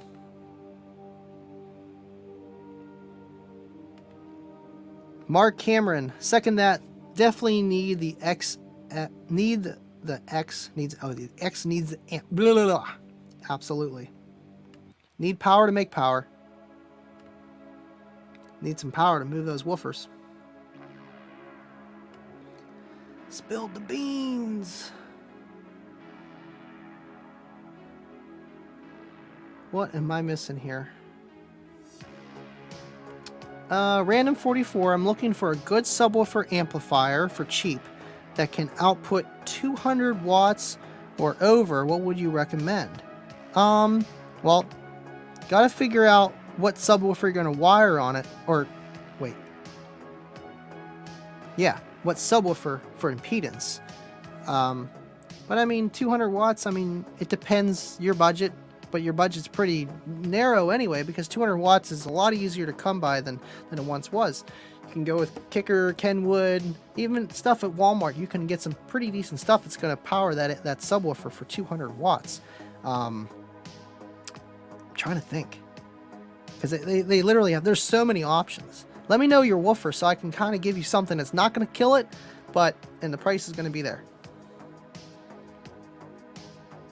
Or at least the impedance of it, so I know, something.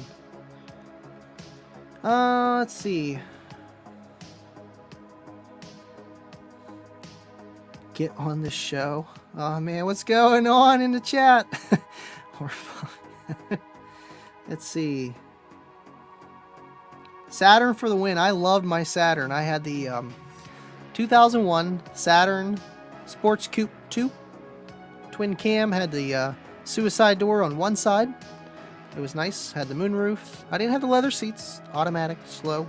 But I had those dual speakers that lit up in the back. I had my back speakers. They lit up. Front speakers lit up. Dual head unit. It was nice.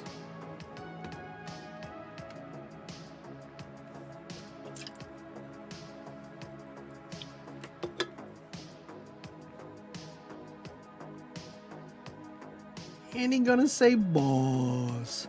I got another Boss amp to test. I have 2 more Boss amps to test. I just haven't got to them. It's downstairs. I have another Boss 200, and then I have a Boss 1100, and they're both. One's a Riot, the 200's a Riot, and then the 1100 is the Chaos, like the 200 Chaos I did. So those are matching, and then yeah. ETA on the QSS 2.75s. Are those the old school throwback kicker ones that have like the gold design on them? They're like a full range speaker. I think they did mention that on the Unmasked show, when that's going to be out if it's not out already.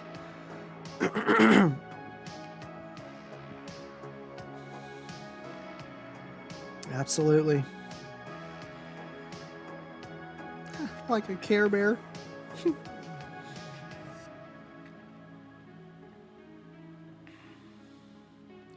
Listen, my first 2 cars were automatics, and then the next 2 were sticks, and then now I have all my other cars that are clips, stick. It's the only stick I got left. Kayla's is an automatic. Her clips. Pilot, that's an automatic. Geo, automatic. Truck, automatic. But I still got my 5-speed standard. That's the Cookie Monster. That's a stick. Which is cool too, because you don't see, at least I don't, you don't see very many 5-speed manuals or 6-speed manuals that have a system. Usually they're automatic systems. Big SUVs, vans, trucks. I just think it's less common to have a standard. The standard is the standard, like Mike Tomlin always says. Boss sound good though. I mean, if they would just rate their stuff appropriately, it'd be a little bit better. But then sometimes when you're a new consumer and you see big power ratings, you think that you're getting those regardless. So, and then you go and buy another amp and you're like, wow, that's a lot louder and it's less power. Huh, okay, well, I just won't buy that brand again. But they already made their money, they move on. You know, and it is what it is. Yeah, the Midlers. Yeah. I'm not sure.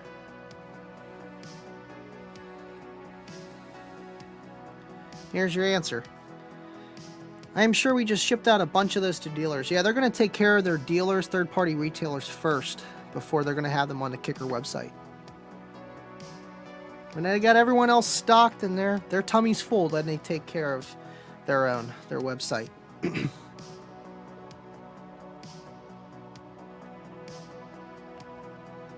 I need to rebuild my EF hatchback. It will be the base hatch. That's Honda, right? Nice. Absolutely. Hatchbacks are fun, man. I mean, sometimes there's less space for competing. Kind of stink. But to get a lot of sound out of nothing, man, they're awesome. Oh, I had a good question from Random 4400 again. How do you know if your amp is clipping? If it doesn't have a clip light, I have a lot of cheap small amps like that. When you're heavy clipping, you can tell. You can hear it in the speaker. It's, one, not going to really sound any louder, and it's going to make this weird, odd sounding sound. You know, it's going to go from a brrr to a brrr. You're going to hear almost a pulse in between it. And that's when you know you're heavy clipping. But otherwise, to actually know when you are or you're not, you really got to have a distortion detector, a clip light on your bass knob or your amp itself, or an O-scope. But just because you're clipping doesn't mean that it's going to kill your stuff. It's how much heat and how long you're clipping. That's why I always tell people, with great power comes great responsibility. You got to be careful with your bass knob unless you're designed to just go full tilt boogie and your woofers and your electrical system are way overpowered, like way overkill compared to what your amplifier can dish out. Then you're not going to ever have a problem. You can clip for days, but it might sound like crap, and then you turn it down like, okay, that sounds good. Because clipping, when you're heavy clipping, it does not sound good. It really doesn't. But it depends on your ear, man. Some people, they like all the bass, and then they turn down the treble on the front of their speakers. That's just the way they like it, you know, or that's maybe the only way they know. Who knows? Yeah, it's a 92 Honda hatch B18 swap. Nice. Heck yeah, dude. Yeah, I think my sister's Integra has a B18, 16, one of the two. Pinto better than a Geo.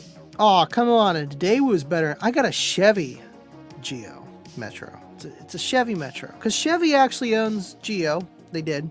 They were just a sub-brand of them. But it's a 2001, 2000. It's only the 4-cylinder. I wish it was the 3. I'd rather just have like no engine than a small engine. But either way, it's good on gas. And Kayla's stepdad gave it to us 2 years ago for Christmas present. We needed a car at the time. My Volvo went down, and it was a 4-door. Better than her Eclipse and my Eclipse with Cookie Monster in the back. So yeah, that didn't work too well. But it's a cool little grocery getter, gas getter. vehicle that I can test in. I mean, I got 2 vehicles. I can use Kayla's car to test in stuff, and the Geo. I still need to install this system. I'm gonna film the video for the dual amp and sub SPL and stuff like that, and then once that's done, I'm probably going to film just me installing this with the key, with the key lock, installing this stuff into the Pilot and the amp. But I'm not going to do a video of how to install inside of a Honda Pilot or how to install a kicker, key lock. I'm not going to do that. I'm just going to do a quick, here we go, taking this out. I'm going to do some testing. I'm going to test the stock sub with the stock DSP, stock head unit, meter. See what I can get out of it, what I can't. Put the meter in like 1 or 2 positions. Get an average, something like that. Then I'm going to replace just the sub. Because I know a lot of people do that. They'll be like, oh, well, I'll just replace the sub and I'll get more bass out of my car. It's a sub, it's stuck, it sucks, it stinks. And see if there's actually any gain out of that. Or loss. There might be loss because a small light driver, 50 RMS, doesn't need a lot of power. This guy's going to need some power. So we're going to do that, and then we'll test it with a bunch of power. Who knows? I could even test it with the stock sub with a bunch of power, and with the DSP and without the DSP. Because you can turn that on and off. So that's cool. And it'd be like, okay, well, I'm losing like 4 dBs when I don't have the DSP because the all-pass filter's kicking in. I like doing stuff like that rather than just install. Like, oh, I can make a wire jaw look really clean.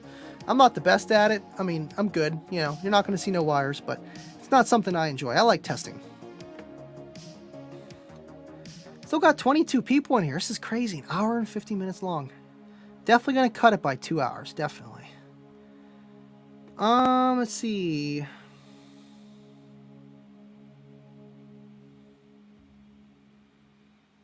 We have shipped to dealers of those, and I can see about 900 pairs left in reserve. Dealers should have them once we fill back orders. Any left will go up on the website.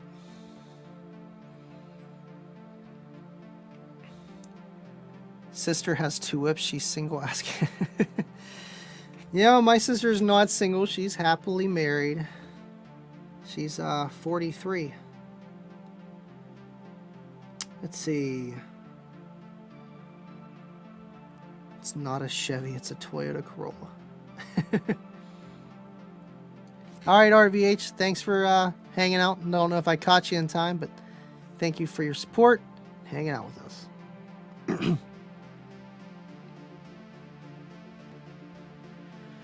SJC, I just saw the worst video today of some dude turning the gain to 3/4 and being proud of it. Head unit put out 2.5 volts, so crank it to 1 volt level. I mean, that's a common thing to start out, is it? Yeah, 3/4 volume, just so that you don't run into any all-pass filters or any kind of clipping from the head unit to the RCAs or whatever the situation is. But crank it to 1 volt, I'm not too sure. I mean, maybe so he doesn't clip? No, it wouldn't be that.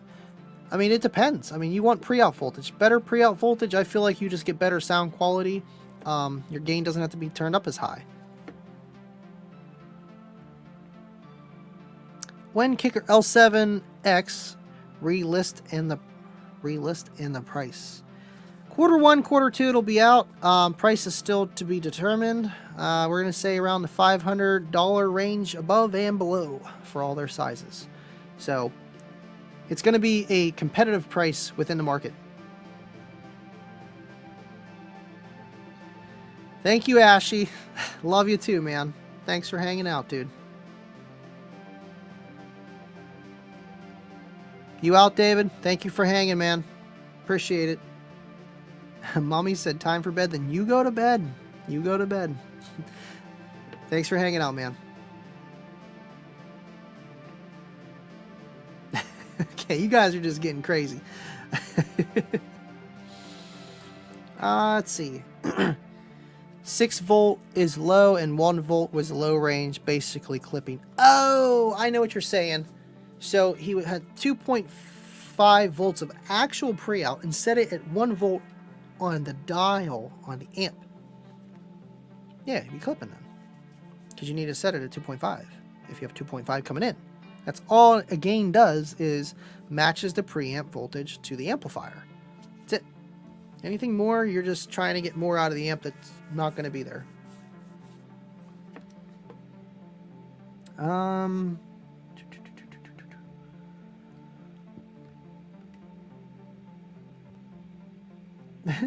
can't. Hey, that's what some people do, man. You know, they'll hang out in the chat and then they got to do something around the house and they'll jump back on.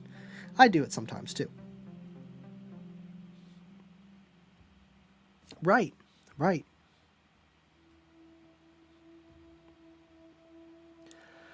We just did a system in my son's Corolla, Hertz components, nice, and a Scar SDR12 on an Alpine A660. His system sounds better than mine. That's pretty nice setup. It's probably because he got the Hertz. I don't know if he has an amplifier for that, but an SDR12 on an Alpine Amp 60, I think that's the 600 RMS one.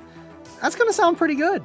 I would definitely have some nice 4-gauge power wire and maybe a small battery to give it a little bit of extra kick, if you don't already. I like that system, man. That's nice. Sometimes it's nice hooking up the people you love more than yourself, you know?